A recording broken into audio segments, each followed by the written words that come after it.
Ես ոգևորված եմ, ինչպես միշտ, երբ որ մենք այսպես հավաքվում ենք, իրար հետ շփվում ենք եւ իսկապես սա բնական ներերք է առաջացնում մեր բոլորի մեջ։ Բայց հիմա գիտեք, մենք մտնելու ենք համագումարների մի սերիալի մեջ, սա ավելի բաց կասեմ դրա մեջ, դրա մասին ուզում եմ սկսել միանգամից ասելով մի բան, որը կարող է ձեզ շոկային թվա, բայց ես կարծում եմ, որ մեր կուսակցությունը կանգնած է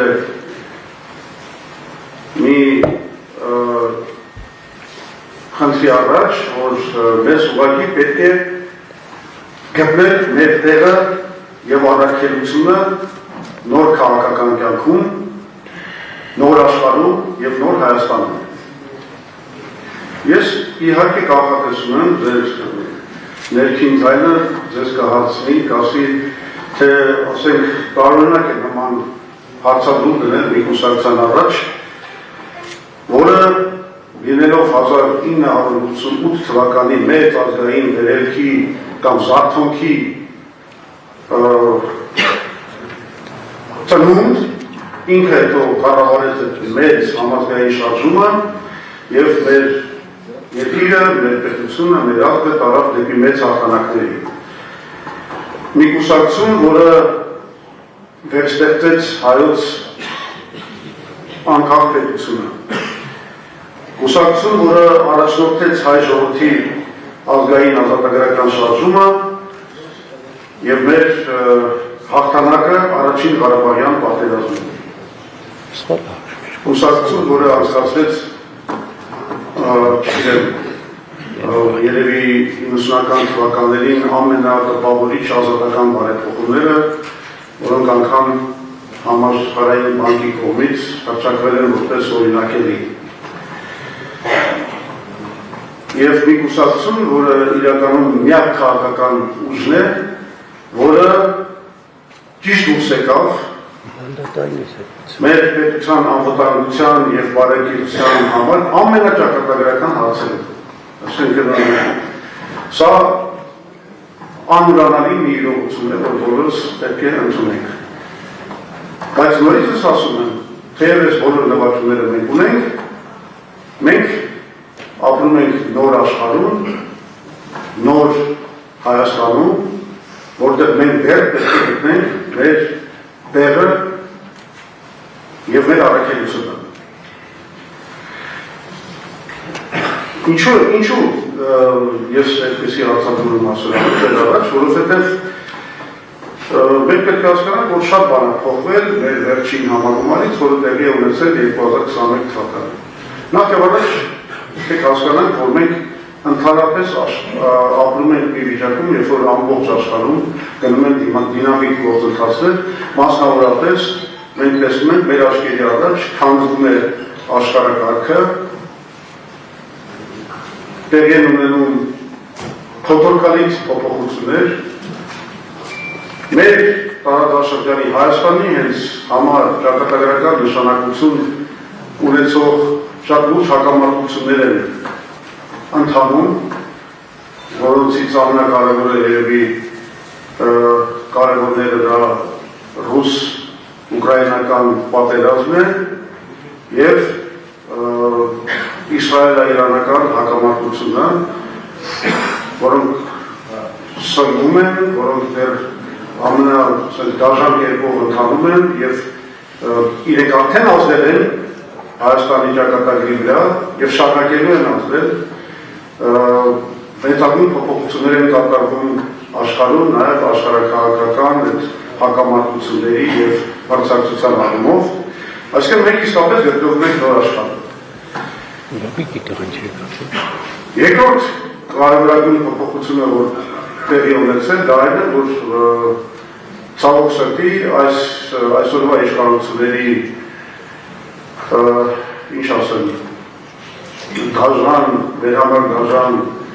սխալների, թավաճանության, չգիտեմ, ապաշտորության, տգիտության պատճառով նաև հրեշավոր անբարոյականության պատճառով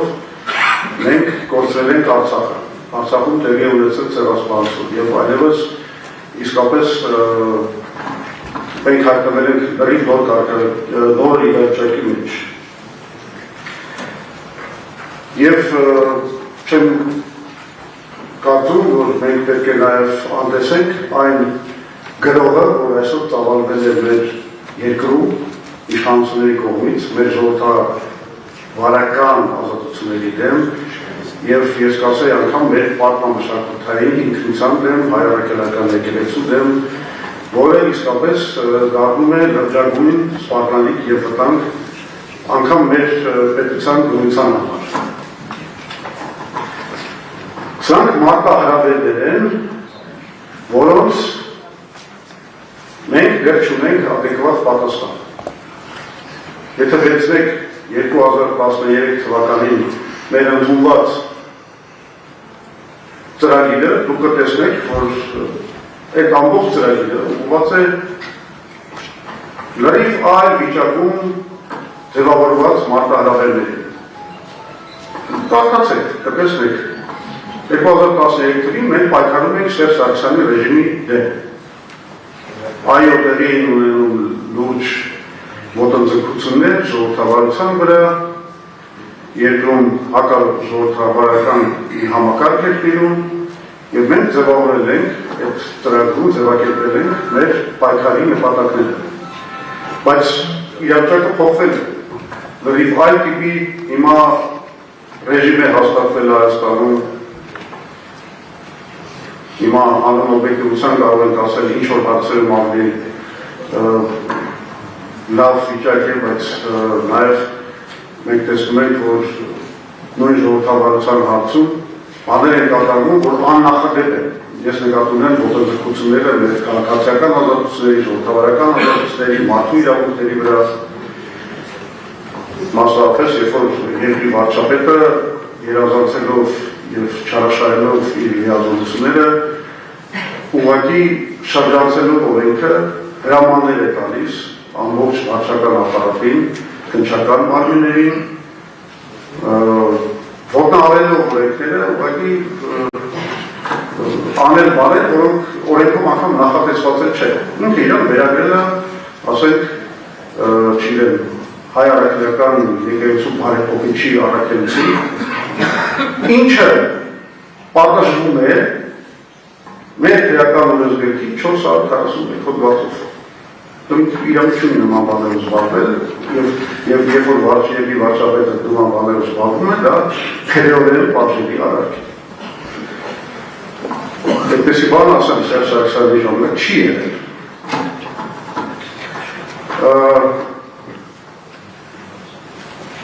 Հիմա սա նշանակում է հետևյալը, որ մենք իրականում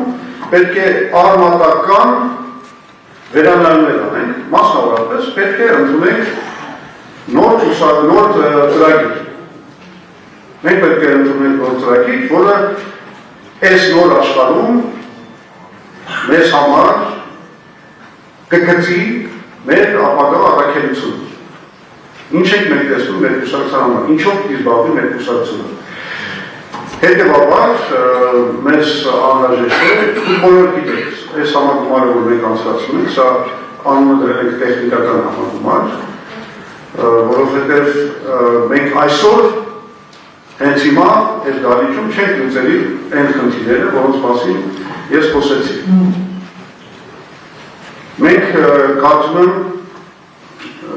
ահագին մեծ աշխատանք ունենք անցկացնելու, մենք հիմա շատ ինտենսիվ այս համագումարից հետո աշխատենք այդ խնդիրների վրա, որ մոտավորապես փետրվարին կամ ամենաուշը մարտի սկզբին անցկացնենք արդեն լիարժեք համագումար, ոչ թե տեխնիկական համագումար, որը պիտի լուծի մի քանի խնդիրներ։ Մի խնդիր արդեն ասացի, դա նոր ծրագրի ընդունումն է, նոր առաքելության ձևավորումն է, մեր կուսակցության մյուսը, որը պակաս կարևոր խնդիր չի, իսկ միգուցե ավելի կարևոր խնդիր է, դա ի վերջո եկեք սրա մասին արդեն բաց խոսենք, 2026 թվականի հունիսի 7-ին լինելու են հերթական ընտրություններ։ Եվ մեր կուսակցությունը պետք է ձևավորի իր ընտրական հայտը։ Այդտեղ կարող են լինել տարբեր լուծումներ։ Մենք կարող ենք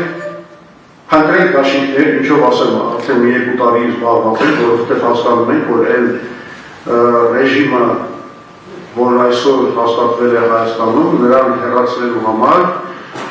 իսկապես անհրաժեշտ է լայն հասարակական համախմբում։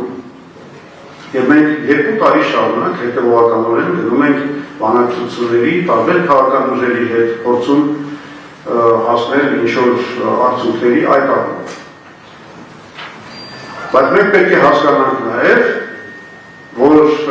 ոչ ոք չի կարող երաշխավորել նման բանակցությունների արդյունքը։ Այդ բանակցությունները ընթացքի մեջ է։ Մենք խոսում ենք, բոլորի հետ խոսում ենք։ Այդ բանակցությունները ընթացքի մեջ է։ Բայց ցանկացած դեպքում մենք իրավունք չունենք զրկելու, մենք իրավունք ավելի ճիշտ չունենք այնպես անելու, որ մեր ժողովուրդը զրկված լինի ռացիոնալ իրատեսական մի քաղաքական ուժի օգտին իր ձայնը տալու հնարավորությունից։ Այսինքն մենք պետք է անպայման շատ ինտենսիվ, շատ աշխույժ մասնակցենք գալիք ընտրություններին, լինի դա դաշինքով, եթե այդ դաշինքը իր գաղափարախոսությամբ և պլատֆորմով համապատասխանի մեր տեսակետներին, լինի դա ուղղակի հենց Հայ ազգային կոնգրեսի կուսակցության ձևաչափով ընտրությունների մասնակցելու հնարավորությանը։ Ընդ որում, մեր մոտեցումը մոտավորապես հետևյալն է, անգամ եթե մենք գնանք մասնակցելու այս ընտրությունների որպես Հայ ազգային կոնգրեսի կուսակցություն, մենք պետք է հասկանանք, որ ավելի ճիշտ մոտեցում կլինի այն, որ մենք ստեղծենք նորից լայն կոնսոլիդացիա և ընդհանրապես մեր կուսակցության շրջանակները, մեր կուսակցության ձևաչափը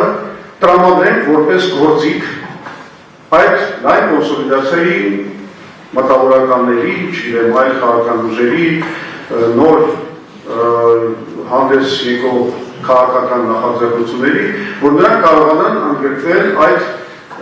դե ֆակտո դաշինքի մեջ դե յուրե Հայ ազգային կոնգրեսի կուսակցության ձևաչափով մասնակցելով ընտրություններին։ Ասում եմ, սրանք հնարավորություններ են, սրանք ընտրանքներ են, որ հիմա մեր առջև դրած են, թե որ հնարավորությունը ի վերջո կդառնա իրականություն, կախված է մեր ձեզ հետ ինտենսիվ աշխատանքից, որը մենք այսօրվանից սկսում ենք, որպեսզի արդեն այդ փետրվարի կամ մարտյան մեր համագումարին մենք արդեն գանք պատրաստի որոշումներով եւ արդեն այդ որոշումները քննարկենք կամ հաստատենք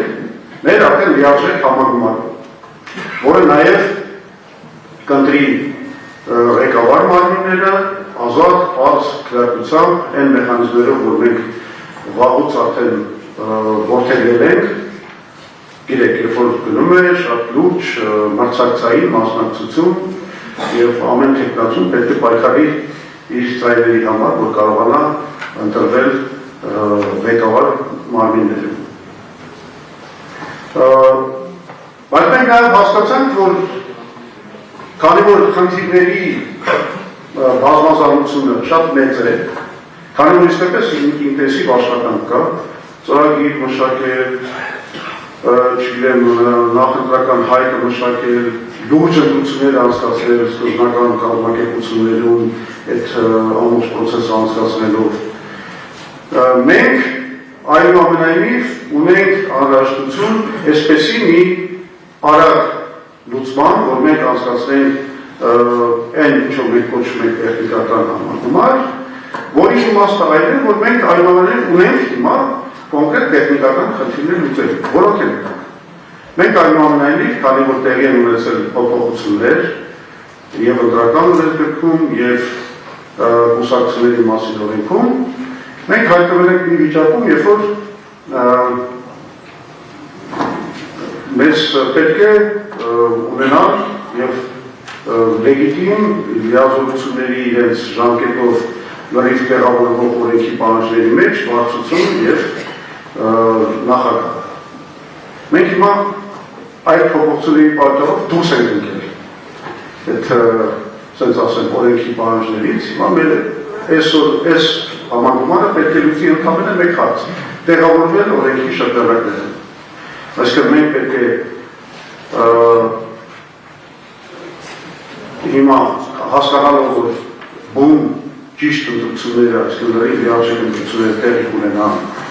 մարտյան մեր համագումարում, հիմա ուղղակի պետք է լուծել մի քանի հարց կապված վարչության անդամների և նախագահի լիազորությունների հետ։ Մեր վարչության մեջ կան մարդիկ, որոնք արդեն կամ մահացել են, կամ հեռացել են կուսակցությունից, կամ չեն հեռացել կուսակցությունից, բայց հիմա ապրում են արտասահմանում և չեն կարող լիարժեքորեն կատարել իրենց պարտականությունները։ Մենք պետք է այն վարչության կազմը, որ այսօր ակտիվ գործում է, այսպես ասենք, իրանց լիազորությունները տեղավորել օրենքի շրջանակներում։ Այսօր այդ խնդիրն ենք ընդամենը լուծում, բոլորը հասկացել են։ Դրա համար էլ դրել ենք տեխնիկական համագումար։ Եվ կանոնադրություն։ Եվ երկրորդ կարևորագույն հարցը, նորից, որ մենք կարողանանք տեղավորվել լեգիտիմության դաշտում, օրենքի դաշտում, մեզ պետք է նաև փոխել կանոնադրությունը, որովհետև այդ կանոնադրությունը պետք է բերել և համապատասխանեցնել կուսակցությունների մասին նոր օրենքի պահանջները։ Այս գործն էլ պիանենք։ Նաև տեխնիկական խնդիր է, որ մենք նոր վարչություն, ասենց ասեմ, լեգիտիմ արդեն լիազորություններով վարչություն նախագահի ընդրությունից հետո բոլորի անունները պետք է տրամադրենք արդարացան նախարարության, այնտեղ ռեգիստր կա, որտեղ այդ ամեն ինչը պետք է իրագործվի, եթե այս խնդիրները չլուծենք, մենք ուղղակի չենք կարող զբաղվել մեր օրինական քաղաքական գործունեությամբ։ Ուրեմն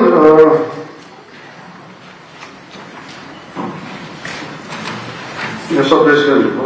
բան չեմ բաց թողել։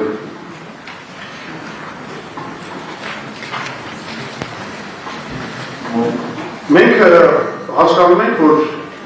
այս աշխատանքը պահանջելու է նոր մեթոդներ։ Մենք ապրում ենք իսկապես նոր աշխարհում, նոր տեխնոլոգիաների աշխարհում, նոր սոցիալական մարքեթինգի աշխարհում, նոր մեդիայի աշխարհում։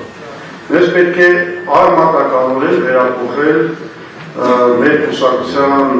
գործունեությունը, մեթոդները, եթե կուզեք կոմունիկացիոն, տեխնոլոգիական գործիքները։ Այս նպատակով մենք նախապատրաստել ենք նաև ես որոշում ընդունեցինք, որ ապարման համագումարի ներկայացնենք որոշակի նոր տեխնոլոգիական քարոզչական գործիքներ,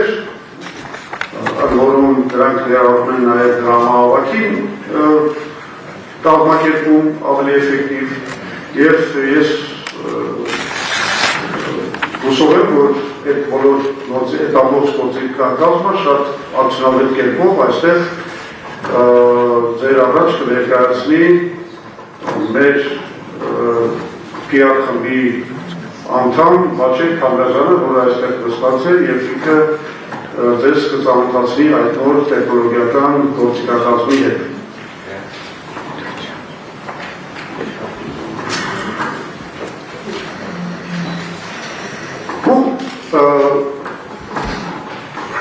Ես կարծում եմ, այսքանով կարող են բավարարվել, ես ընդհանրապես ուզում եմ ամփոփել այս ելույթը հետևյալով։ Մենք, ուրեմն, չգիտեմ, ոգևորվելու եք դրանից, վախենալու եք, բայց մենք մտնում ենք ինտենսիվ աշխույժ պայքարի ժամանակաշրջան։ Ինտենսիվ, կուսակցության ինտենսիվ վերափոխման ժամանակաշրջան։ Մենք մտնում ենք ժամանակաշրջան, որտեղ մեր կուսակցությունը պետք է լրիվ ադեկվատ, հələ մի բան էլ մի քայլ առաջ կանգնա այն մարտահրավերներին, որոնք գոյություն ունեն։ Եվ ես մի բան էլ ասում ձեզ, Մենք երևի միակ կուսակցություն ենք, որը ունի մեր քաղաքական դաշտում, ասենց ասեմ, հանգիստ խղճով, երկի առաջ իր պատկը կատարած քաղաքական ուժի զգացումով նախաձեռնել այս գործընթացը։ Բայց մենք նաև պետք է հասկանանք, որ մեր անցյալի արժանիքները կամ նվաճումները այդքան մեծ նշանակություն չեն ունենալու ժողովրդի քվեր շահելու հարցում։ Նվաճումները շատ լավ են, արժանիքները շատ տպավորիչ են, բայց մենք պետք է հանդես գանք լրիվ նոր ծրագրային դրույթներով, լրիվ նոր գաղափարներով։ Լսեք, մենք ապրում ենք նոր աշխարհում, այլևս տեխնոլոգիական մի հատ ոչ թե հեղափոխություն է կատարվում աշխարհում, այլ ցունամի է,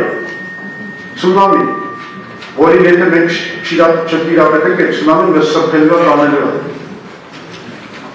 Մենք ապրում ենք աշխարհում, որտեղ արհեստական բանականության դերը ամեն օր դառնում է շատ ավելի ազդեցիկ ու ազդեցիկ։ Մենք բոլոր այդ նոր տեխնոլոգիաներին պետք է տիրապետենք, գնանք առաջ։ Եվ մենք ունենք այդ հնարավորությունները։ Եթե ուզում եք իմանալ տեխնոլոգիական վերազինման ծրագրի առումով Հայաստանի, մենք միակ կուսակցություն ենք, որ ունի լուրջ ծրագիր, որը հրապարակել է 19 թվին, հետո 21 թվին։ Հիմա մենք բոլորովս միասին պետք է կանգնենք մեր կուսակցության վերափոխման, թարմացման ուղու վրա եւ ձեզ կոչ եմ անում բոլորիդ լծվել այդ աշխատանքին։ Հուսով եմ, որ միասին մենք այդ գործը շատ արագ կհասցնենք շատ լուրջ արդյունքների։